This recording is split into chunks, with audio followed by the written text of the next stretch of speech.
그날 나는 평범한 미용실에서 내 인생을 송두리째 흔들어 버릴 일을 겪었다.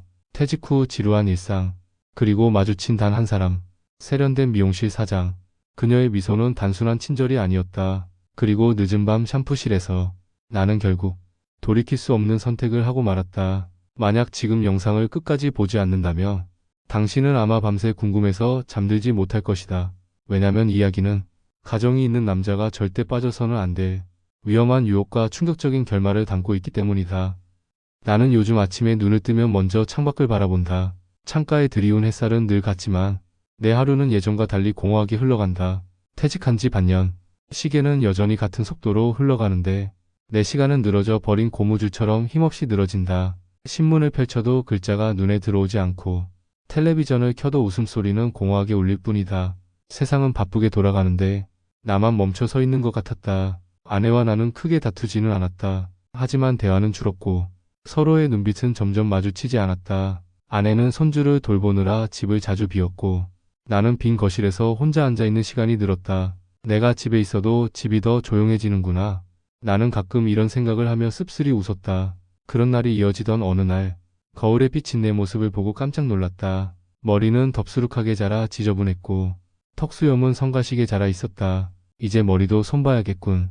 나는 그렇게 오랜만에 미용실로 향했다. 그 미용실은 집 근처 작은 상가에 자리 잡고 있었다. 간판은 오래됐지만 유리창 너머로 보이는 실내는 아늑했다. 문을 열자 은은한 샴푸 향이 풍겼고 밝은 조명이 유리벽에 반짝였다. 그리고 그곳에는 언제나 그 미용실 사장이 있었다. 그녀는 내 또래보다 훨씬 젊어 보였고 깔끔하게 올려 묶은 머리와 자신감 있는 표정이 인상적이었다. 무엇보다 사람을 끌어당기는 눈빛과 밝은 미소가 있었다. 어서 오세요. 머리 많이 자라셨네요. 그녀는 늘 그렇듯 환하게 웃으며 나를 맞았다. 그 한마디에 내 마음이 묘하게 따뜻해졌다. 나는 의자에 앉았고 그녀는 능숙하게 가위를 들어 내 머리를 다듬기 시작했다. 가위질 소리와 드라이기의 바람 속에서 그녀의 목소리가 들려왔다. 퇴직하시고 요즘은 어떻게 지내세요? 나는 대수롭지 않게 대답했다. 뭐 그냥 산책도 하고 책도 보고 그렇게 지냅니다.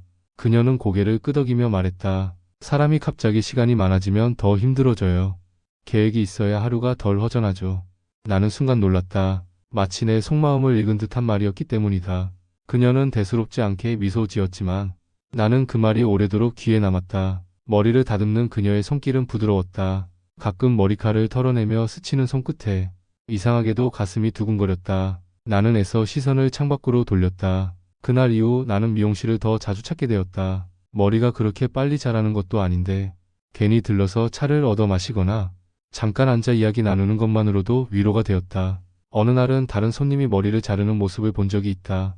그녀는 웃으며 응대했지만 왠지 내게 대할 때와는 달라 보였다. 내게만 조금 더 다정한 것 같다는 생각이 들었다.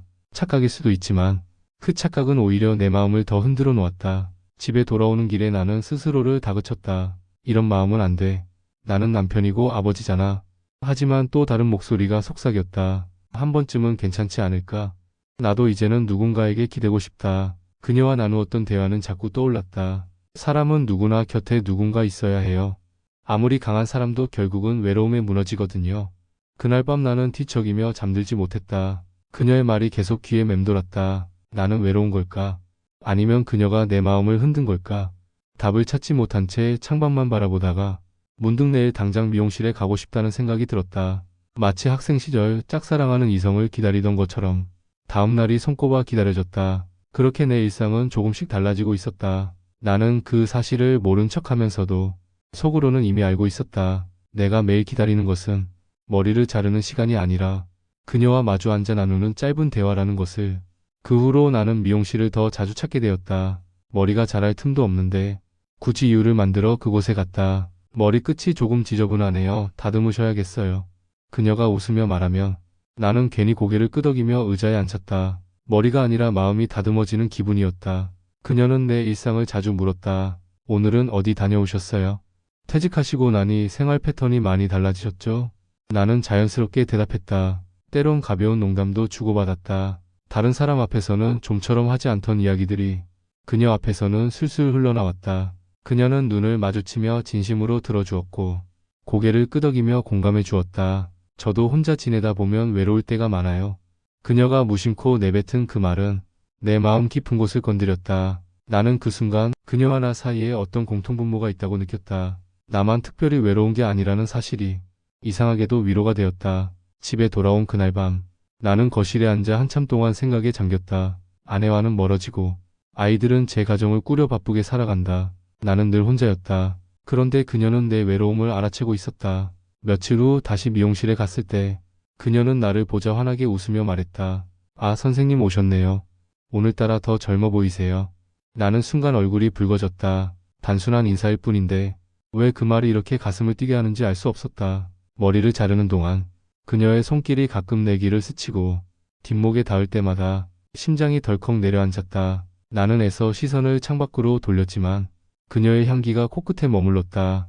다른 손님들과 있을 때도 눈여겨보았다. 그녀는 웃으며 응대했지만 나에게 할 때와는 어딘가 달랐다. 내게만 조금 더 다정하고 내 말에 더 길게 귀 기울여주는 것 같았다. 나는 스스로를 다그쳤다. 이건 착각일 뿐이다. 그녀는 그냥 친절한 거야.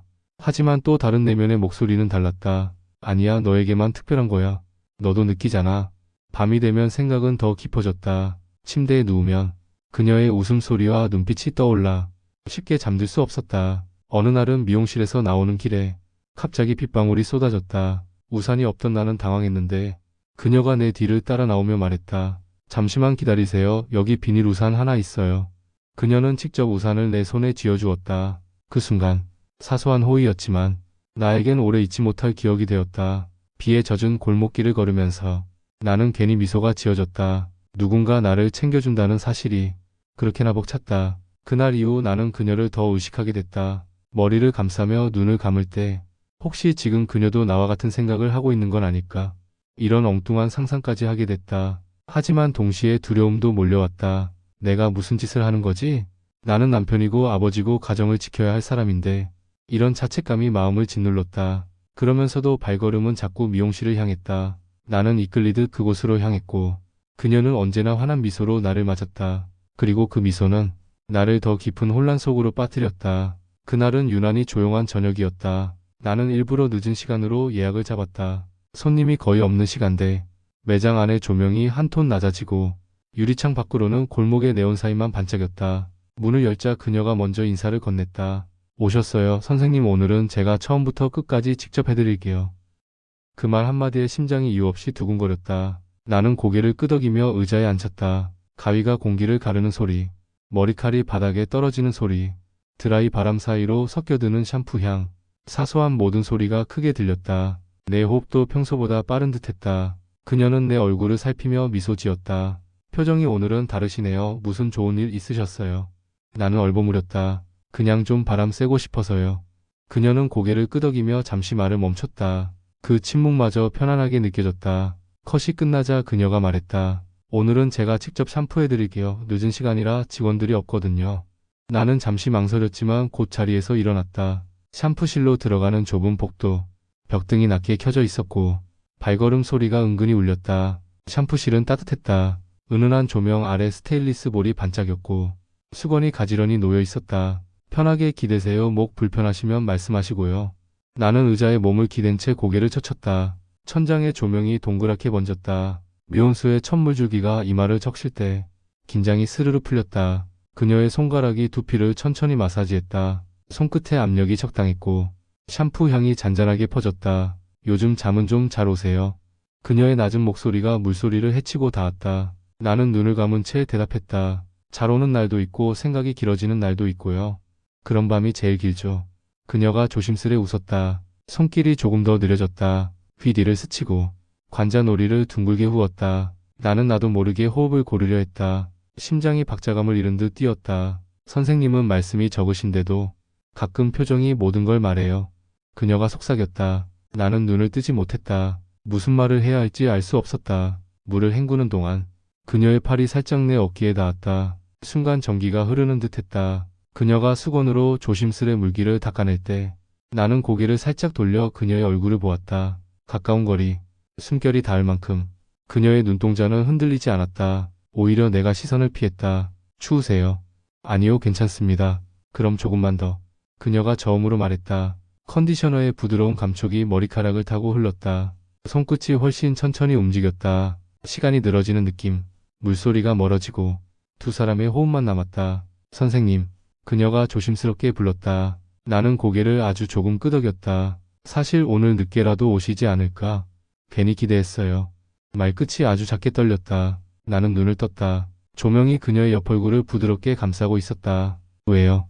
나도 모르게 질문이 흘렀다. 그녀는 잠깐 망설였다가 그냥 선생님이 오시면 가게가 조금 덜 비어 보이거든요. 작게 웃었다. 대답을 찾는 동안 그녀의 손이 멈췄다. 정적. 물방울 소리만 또렷했다. 그녀가 수건을 내려놓고 두 손으로 내 얼굴선을 천천히 정리했다. 광대 옆을 닦다가 손등이 뺨을 스쳤다. 나는 단단히 붙들어 두던 숨을 내쉬었다. 오늘은 컷도 샴푸도 조금 오래 했고 제가 조금 욕심을 냈네요. 그녀가 미소 지었지만 그 눈빛은 사과가 아니라 고백처럼 보였다. 나는 의자에서 천천히 상체를 일으켰다. 샴푸볼에 물이 조심스레 고였다가 흘러내렸다. 둘 사이 거리가 자연스럽게 좁혀졌다. 누군가 한 발 먼저 움직였다 해도 아마 둘 다 부정하지 못했을 것이다. 선생님. 그녀가 다시 불렀다. 나는 대답 대신 시선을 피하지 않았다. 말로는 설명되지 않는 순간 그녀의 손이 내 손등 위에 살짝 얹혔다. 그 손길이 빠지지 않았다. 나는 고개를 아주 미세하게 끄덕였다. 그녀의 눈빛이 흔들리다 잠잠해졌다. 샴푸실의 조명은 더 낮아 보였고 우리는 아주 느린 속도로 서로에게 다가섰다. 시간이 한 겹 접히는 느낌. 물기 맺힌 공기. 수건에 남은 샴푸 향. 멈춘 듯 이어진 호흡. 그 사이에서 말들은 다 불필요해졌다. 나는 한동안 눈을 감았다. 그리고 더 이상 선을 지키자는 다짐이 이 공간에서는 의미가 없다는 걸 천천히 받아들였다. 그녀가 가만히 말했다. 오늘은 조금만 이기적이어도 될까요? 나는 대답하지 않았다. 그러나 충분한 대답이 이미 전해진 듯 그녀의 표정이 아주 조금 밝아졌다. 샴푸실 문 너머로 매장의 시계가 아주 작게 째깍거렸다. 세상은 여전히 흘렀지만 우리 둘에게는 잠깐 멈춘 밤. 나는 그 밤의 모든 장면을 과장하지도 삭제하지도 않고 있는 그대로 기억하기로 했다. 불필요한 말 대신 부드러운 손길과 조심스러운 숨소리만 남긴 채로. 한참 뒤 그녀는 조용히 말했다. 늦었네요, 선생님. 바람이 차가우니 목도리 꼭 하세요. 일상으로 되돌리는 주문처럼 평소의 목소리였다. 나는 거울 앞에 섰다. 정리된 머리, 차분해 보이는 얼굴. 하지만 눈빛은 전과 달랐다. 누군가 나를 오래 본 사람만 알아차릴 변화. 계산대 앞. 그녀가 영수증을 건네며 미소 지었다. 오늘은 제가 드릴게요. 늦게까지 고맙습니다. 나는 짧게 고개를 숙였다. 감사의 뜻인지 작별의 인사인지 나조차 분간할 수 없었다. 문을 열고 나가자 골목의 공기가 확 차올랐다. 나는 몇 걸음 뒤에 멈춰섰다. 유리창에 비친 샵 안은 고요했고 샴푸실 쪽 불빛이 아직 희미했다. 그 밤 돌아오는 길은 낯설지 않으면서도 전혀 같지 않았다. 가로등 아래 그림자가 길게 늘어졌고 주머니 속 손이 이상하게 뜨겁게 느껴졌다. 나는 오래된 다짐들을 하나씩 점검했다. 지켜야 할 선, 넘지 말아야 할 선.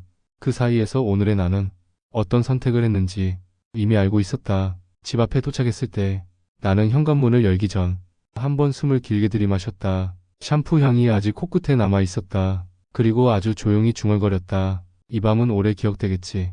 그렇게 파문은 시작되었다. 아주 잔잔했지만 한 번 번지기 시작한 물결은 쉽게 사라지지 않는다는 걸 나는 조금 늦게 깨달았다. 며칠 동안 나는 이상하게 들떠 있었다. 거울 속 내 얼굴은 전보다 환해 보였고 산책길의 공기도 조금은 가벼워졌다. 누군가 나를 기다린다는 기분. 그 감정은 오래 잊고 있던 설렘이었다.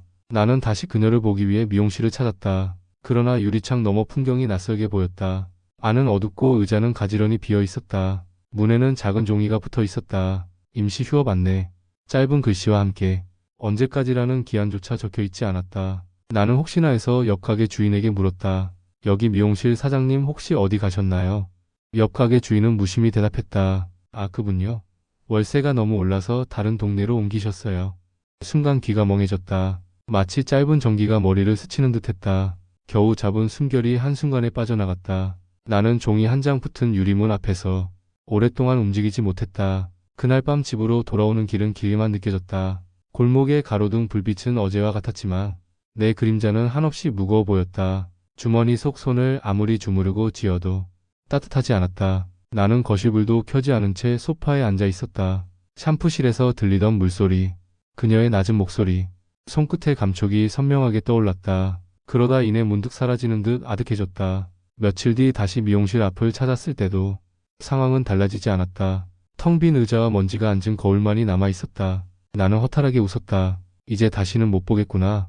내가 감히 바라던 시간들은 결국 이렇게 짧게 끝나버렸다. 현실의 벽은 생각보다 더 단단했고 그녀와 나 사이에 있던 순간은 그저 바람처럼 스쳐간 인연이 되었다. 나는 한동안 닫힌 셔터 앞에 서 있었다. 마음속에서 파도처럼 밀려오는 아쉬움, 그리움과 후회가 한꺼번에 몰려왔다. 그러나 동시에 알았다. 그녀와 나 사이의 거리는 애초부터 좁힐 수 없는 틈이었다는 것을. 나는 고개를 들어 흐린 하늘을 바라봤다. 그리고 아주 조용히 중얼거렸다. 고마웠습니다. 잠시라도 내 삶을 흔들어 주셔서. 바람만 스쳐가는 빈 골목에서. 그날의 이야기는 그렇게 끝났다. 오늘 이야기는 여기서 마무리됩니다. 여러분이라면 만약 이런 상황에 놓였다면 어떤 선택을 하셨을까요? 끝내 유혹을 뿌리쳤을까요? 아니면 저처럼 흔들렸을까요? 댓글로 여러분의 솔직한 생각을 남겨주세요. 여러분의 이야기가 다음 영상의 시작이 될지도 모릅니다. 영상이 흥미로우셨다면 구독과 좋아요는 저에게 큰 힘이 됩니다. 알림 설정까지 해주시면 다음 충격적인 이야기 놓치지 않고 보실 수 있습니다. 끝까지 시청해주셔서 감사합니다.